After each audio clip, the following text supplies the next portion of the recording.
Bem-vindo à Comissão Executiva. Hoje olhamos para a Europa, também olhamos para aquilo que são as perspectivas dos CFOs portugueses relativamente a um período conturbado, nomeadamente na Europa, também em Portugal, em que a liquidez ou a falta dela marca de facto estes dias. São convidados desta edição da Comissão Executiva Vasco Salgueiro, é Manager de Finance, Tax and Legal da Michael Page, e os comentadores habituais da Comissão Executiva, Paulo Marcelo e também Paulo Pinto. Agradeço aos três a vossa presença. Vasco, começo por si. Vamos um pouco olhar inicialmente para este relatório.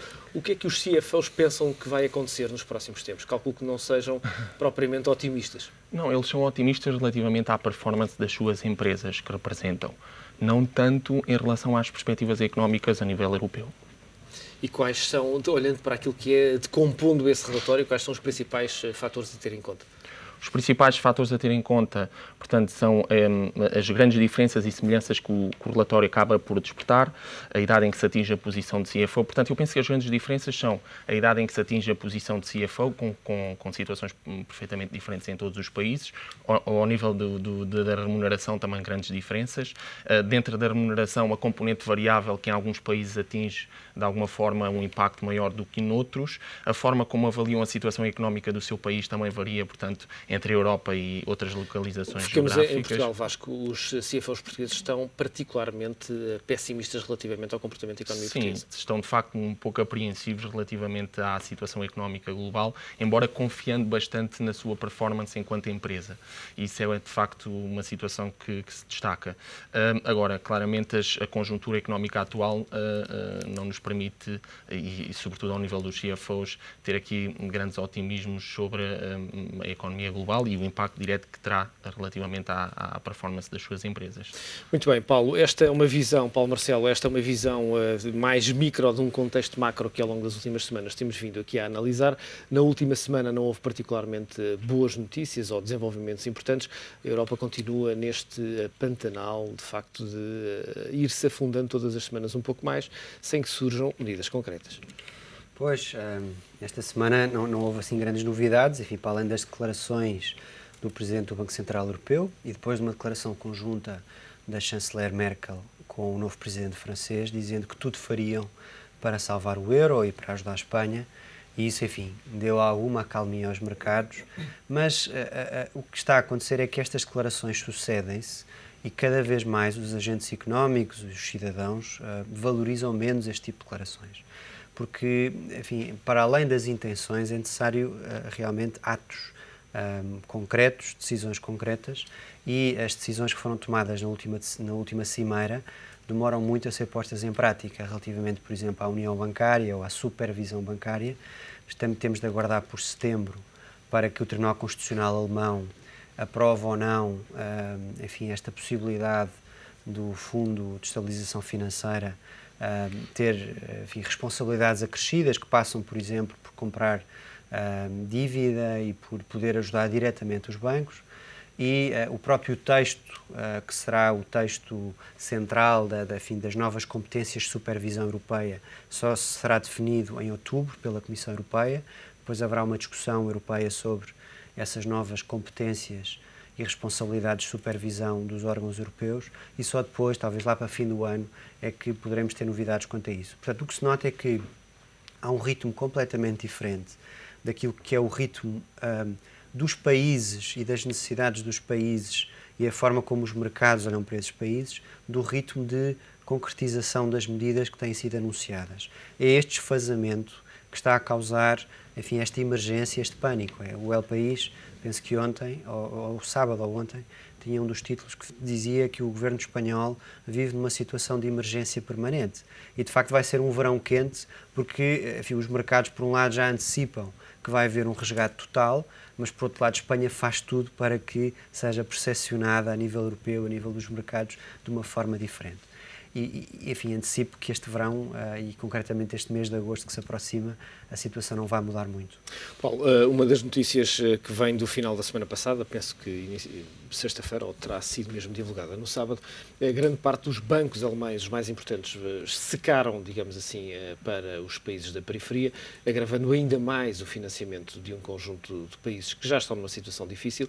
É também a Alemanha a virar-se para dentro, ou o sistema financeiro alemão a virar-se para dentro, eventualmente à procura de menos risco, ou simplesmente a tentar colocar o dinheiro onde ele começa a faltar, porque obviamente estes bancos também sofreram pelo menos um outlook negativo por parte do rating e, portanto, obviamente isso também vai penalizar aquilo que é a procura de dinheiro por parte destes bancos. Pois, exatamente, enfim, obviamente que nestes tempos a aversão ao risco aumenta, a dívida de cada um dos países é comprada cada vez por menos instituições financeiras. Enfim, ouvi há dias declarações do novo responsável português pelo crédito público dizer que, por exemplo, relativamente a Portugal e à dívida portuguesa, estamos longe dos holofotes, o que é bom, não é? Por um lado é bom porque não falam de nós, mas também há cada vez menos compradores da dívida portuguesa e isso pode ser menos positivo quando Portugal, em 2013, tentar regressar aos mercados. Agora, relativamente aos outros países, e concretamente Espanha e Itália, Espanha penso que vai, na próxima quinta-feira, ter uma nova emissão de dívida, no próprio dia em que o presidente italiano visita Espanha e vai ter uma conferência de imprensa conjunta com Mariano Rajoy, e nesse dia a Espanha vai emitir a dívida soberana. Não se sabe ainda qual é o prazo, não se sabe ainda qual é o montante dessa dívida e, portanto, há uma grande expectativa relativamente ao próximo dia 3 de agosto para saber como é que se comporta a Espanha e como é que se comportam os mercados relativamente à dívida espanhola. Será certamente um mês quente. Paulo Pinto, como é que analisa esta situação e que perspectivas faz para este mês de agosto? Está prestes a começar e certamente, como dizia o Paulo Marcelo, vai ser quente. Sim, vai ser quente, mas vai ser à semelhança do que tem sido os outros meses todos, aqueles que já passaram, e será muito semelhante àquilo que será setembro, outubro, porque desde 2007 não houve alterações significativas, aliás, estruturais, não houve alteração nenhuma naquilo que se está a fazer. E, portanto, o que é expectável é que seja mais do mesmo e que não aconteça rigorosamente nada. Eu gostaria de dizer que, relativamente a esta questão de Espanha, isto segue um pouco o guião daquilo que foi utilizado para a Grécia, para Portugal, para a Irlanda também. Como pessoa dos mercados, tenho tendência a ver aquilo que se passa um pouco à frente. Eu já não vejo a situação da Espanha de forma nenhuma complicada, porque o guião está traçado e, portanto, é inevitável que tenham um resgate à semelhança daquilo que foi. Não interessa se é 300, se é 200, se é 400. Mas o guião aqui é um pouco diferente, pelo menos em termos de dimensão, não é? Não, a dimensão, aí é que está o problema. Que é preocupante. Pois, mas o preocupante já não é a Espanha, justamente. Na minha opinião, aquilo que é preocupante é a França. Porque França, neste momento, que também não está debaixo dos holofotes, tem uma situação rigorosamente igual àquela que se passa em Portugal e àquela que se passa em Espanha, e está toda a gente preocupada com aquilo que se passa em Espanha e com o que se passa em Itália, e pouca gente está focado naquilo que se passa em França. E França tem uma dimensão ainda muito maior do que Espanha. França já utilizou a prerrogativa de se autorizar para ter um déficit de 4,3 este ano, que ninguém referiu como sendo importante. A França não está a fazer rigorosamente nada para limitar o seu déficit. Pelo contrário, está a taxar mais aqueles que produzem, está a dar mais benesse àqueles que menos fazem e, portanto, utilizando a mesma pauta que foi utilizada nos países do Sul durante muito tempo.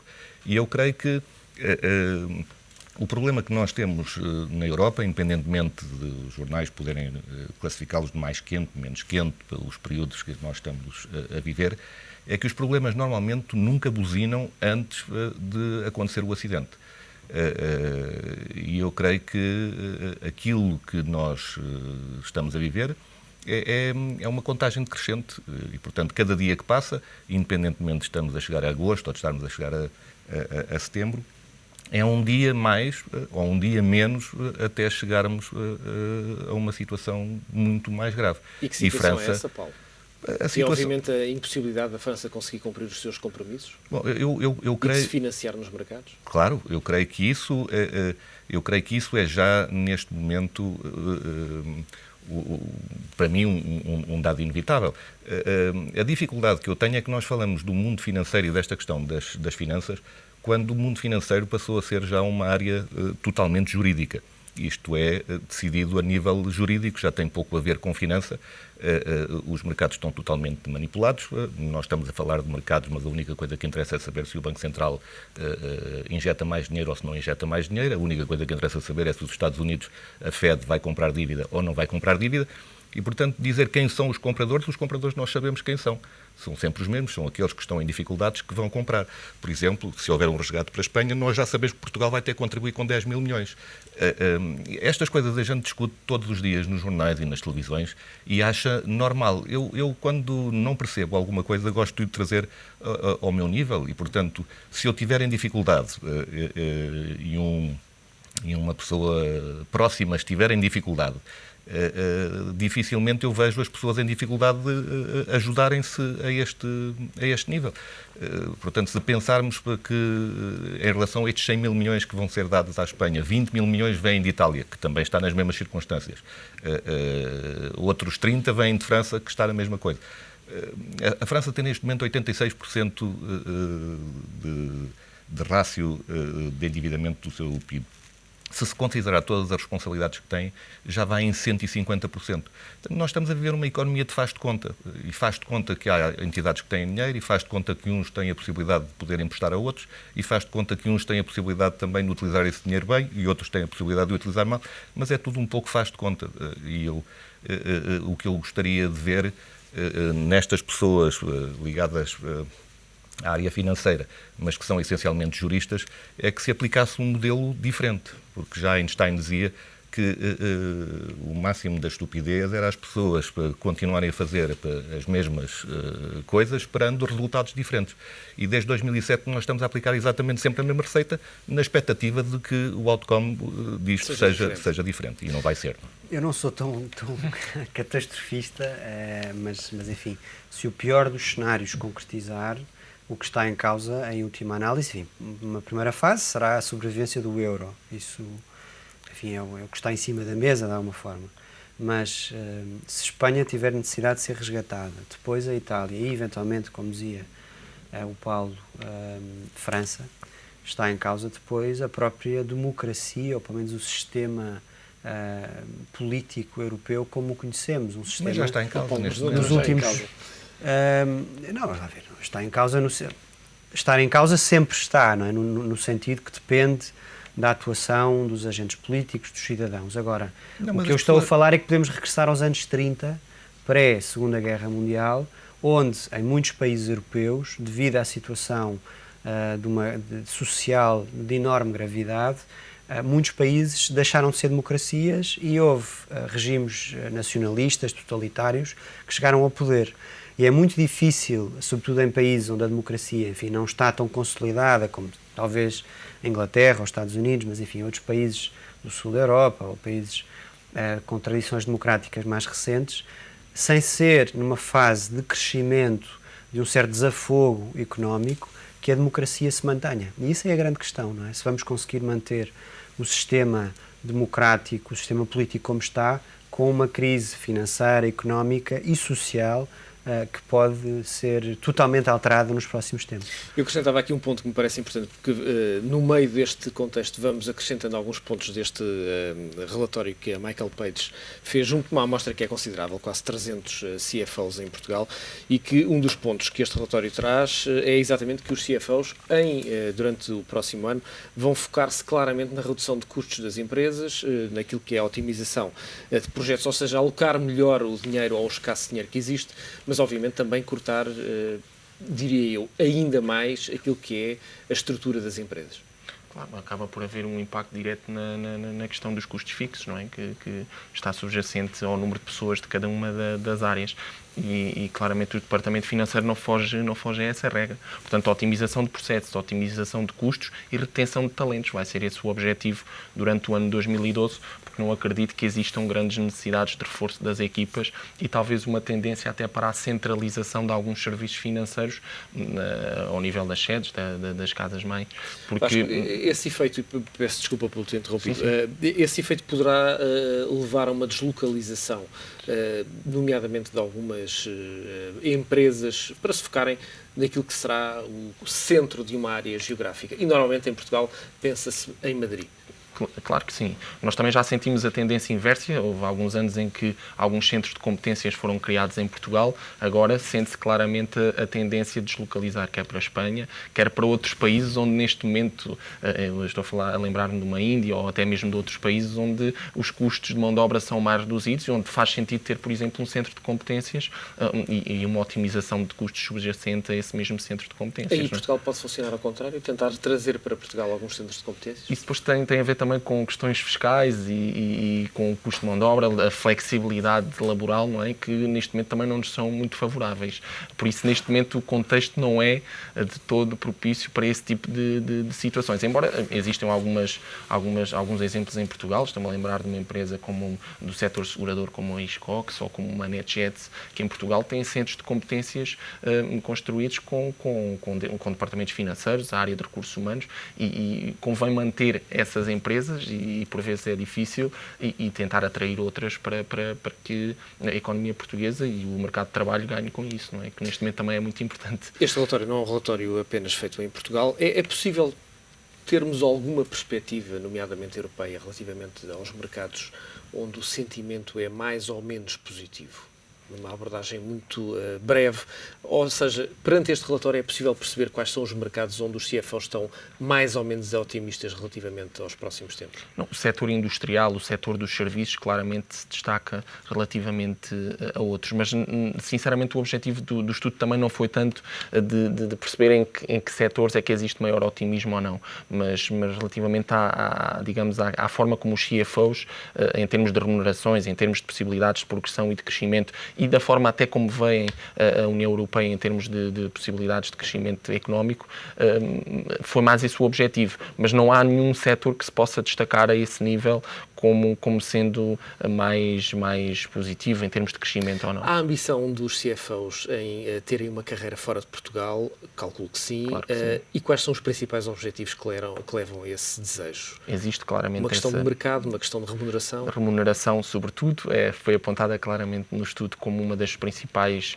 motivações para a mudança, mas também a aquisição de competências, experiência internacional, flexibilidade, versatilidade e depois o contacto com outras culturas, com outros idiomas que acabam por enriquecer, portanto, as competências e o perfil de cada um dos CFOs, que depois também acaba por ser refletido ao nível da remuneração. Aquilo que é a redução do mercado de trabalho pode ser também um dos fatores que leve à imigração destes quadros altamente bem preparados. E isso acontece neste momento. Até porque muitas vezes, como falávamos na deslocalização de CFOs e de centros de competências e de departamentos financeiros para outros países, muitas vezes os atuais são convidados para integrar esses países com as mesmas funções. Aquilo que é a experiência da Michael Page, não estamos a falar obviamente desta crise, estamos ainda com uma análise longitudinal muito pequena em termos de dados, portanto não é possível perceber se estes gestores vão voltar ou não, mas a experiência que a Michael Page tem é que estes gestores depois regressam ao seu país de origem após a crise, ou é já difícil trazê-los de volta?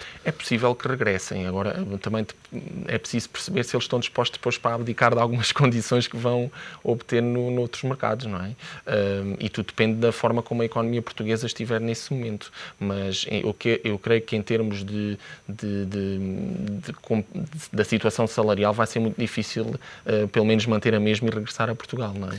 Paulo, quando olhamos para isto que obviamente a Europa está a viver neste momento, parece ser um movimento absolutamente difícil de travar, olhando para aquilo que são ou que é a competência com outros blocos, onde de facto os rendimentos são muito mais baixos. Sem dúvida. Eu creio que nós estamos a atravessar uma crise que é uma crise de valores, que é uma crise financeira, é uma crise social, política, como referiu. Eu creio até que isto é provavelmente uma convergência cíclica de muitos setores para uma espécie de tempestade perfeita que nós provavelmente atravessar. Enfim, a única coisa boa a retirar disto é que já atravessámos outras e, portanto, saberemos certamente também encontrar uma solução para esta. Mas eu creio que estamos a perder tempo há demasiado tempo, essa redundância, e que faltam novas ideias, porque na crise atual aquilo que se está a fazer é repetir constantemente a mesma coisa e, sobretudo, utilizando as supostas soluções que são as razões pela qual nós estamos exatamente nesta situação. Paulo, mas permita-me interrompê-lo para lhe perguntar o seguinte: o que é que poderia ter ser feito diferente? Porque falamos, obviamente, da emissão de eurobonds, falamos de Sim, mas estamos sempre a falar... regulação bancária europeia, de um maior federalismo, mas isso não resolve os problemas estruturais da economia. Isso são saltos para a frente. Eu creio que a primeira coisa que se deveria fazer era falar a verdade às pessoas. E falar a verdade às pessoas é dizer que quando se anda enganado durante 30 anos, não se pode esperar que os problemas fiquem resolvidos em 30 meses. Aliás, há um ditado popular que diz que é mais fácil destruir do que construir. Ora, o que nós andámos a fazer ao longo de 30 anos foi destruir o nosso modelo económico. E, portanto, não é expectável que a gente possa resolver isto em 30 meses e eu acredito que nem provavelmente em 30 anos nós o poderemos fazer. Portanto, essa seria a primeira coisa que se deveria fazer, era falar a verdade às pessoas para que não se criassem falsas expectativas. E ao não criar falsas expectativas, provavelmente não teríamos ocasião de ouvir as muitas baboseiras que às vezes ouvimos por pessoas que deveriam ter responsabilidades. A segunda questão que eu julgo que seria importante era cortar este elo umbilical que existe entre os Estados soberanos e a finança, porque eles estão absolutamente interligados. E como é que se corta esse elo? Por exemplo, poder-se-ia cortar andando para trás, enfim, isso seria certamente um problema durante algum tempo, mas poder-se-ia cortar fazendo com que as dívidas soberanas não contassem para os rácios dos bancos. Isso seria importante. A dívida é capital para os bancos. E, portanto, neste momento, ora temos um problema público ao nível da dívida soberana, quando temos problemas soberanos. Ora temos um problema privado ao nível das instituições financeiras, porque a dívida oscila ou num lado ou está no outro. E, portanto, ela nunca está entre estas duas entidades. Esse seria... A única verdade é que ela existe sempre. Exatamente. E o terceiro ponto, já agora, é quando se está a falar de problemas a esse nível, estamos sempre a falar de dívida. E, portanto, isto é como os drogados. Se as pessoas que estão drogadas com heroína, se a solução é dizer-lhes que tem que se lhes dar mais heroína, ou até poder dizer que tem que se lhes dar mais metadona, isso não vai certamente resolver o problema. Portanto, o problema de dívida não se resolve certamente com mais dívida. E essa é outra das necessidades que existe de falar verdade às populações. Aquilo que as empresas estão a fazer e os CFOs, aquilo que as famílias estão a fazer é justamente reduzir dívida. Aquilo que os Estados não conseguem fazer é reduzir essa dívida. Daí que o problema de França seja gravíssimo, porque eles estão a tentar aumentá-la no momento em que justamente aquilo que é preciso é fazer reduzir a dívida. Paulo, e como é que se explica às pessoas que têm que viver com muito menos? Pois, isso é complicado, não é? De facto, há aqui uma questão de gestão de expectativas. Todos nós fomos um pouco educados naquele mito do progresso permanente, não é? Que os nossos países, as nossas vidas tinham de sempre melhorar, que a nossa geração iria viver melhor que a geração que nos antecedeu. E isso nem sempre é verdade, aliás, muitas vezes não é verdade, historicamente isso está mais do que visto. Mas também há coisas positivas, enfim, eu mais uma vez não partilho uma visão tão pessimista e acho que há coisas positivas na Europa. Nós temos um mercado interno fortíssimo, há cada vez uma maior integração económica a nível europeu. Mesmo estas novas gerações de universitários, com o programa Erasmus, habituaram-se a viajar, falam das cidades e não tanto dos países. Há uma mobilidade muito maior em termos profissionais, enfim, este exemplo do relatório da Michael Page é um bom exemplo disso. Os CFOs, enfim, e outros quadros das empresas, e eu trabalho numa multinacional também, circulam com enorme facilidade.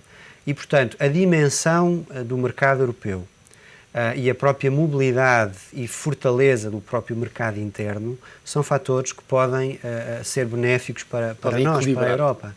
E, portanto, trata-se de conseguir mudar um pouco o nosso estilo de vida. De facto, há determinados luxos, há determinadas coisas, enfim, dos carros, das viagens, das férias, eventualmente a casa própria, que nos habituámos em Portugal, enfim, que as pessoas se casavam e compravam casa própria. Há certas coisas que temos de adaptar e temos de mudar, em alguns casos, com alguma radicalidade, mas não é isso que nos deve pôr a fazer, ou pelo menos não devemos, por causa desta crise, pôr em causa todo o sistema. Devemos é aperfeiçoá-lo, tentar melhorá-lo. Relativamente à competitividade da nossa economia, obviamente que foi um erro, no caso, mais uma vez, português, ter prescindido da indústria, ter prescindido de alguns setores como a pesca, enfim, mesmo a agricultura, que foi desvalorizada durante muitos anos.